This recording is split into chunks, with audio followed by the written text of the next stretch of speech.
In this video, I want to talk about how you can update Webull on your desktop.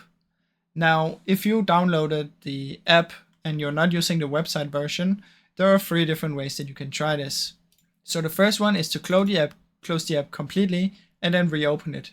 And by completely, I mean opening the task manager, finding Webull in here and ending the task. After that, if that doesn't work, you can try manually and check for updates. So click on menu and look for about or check for updates and try and see if there's a manual one in there.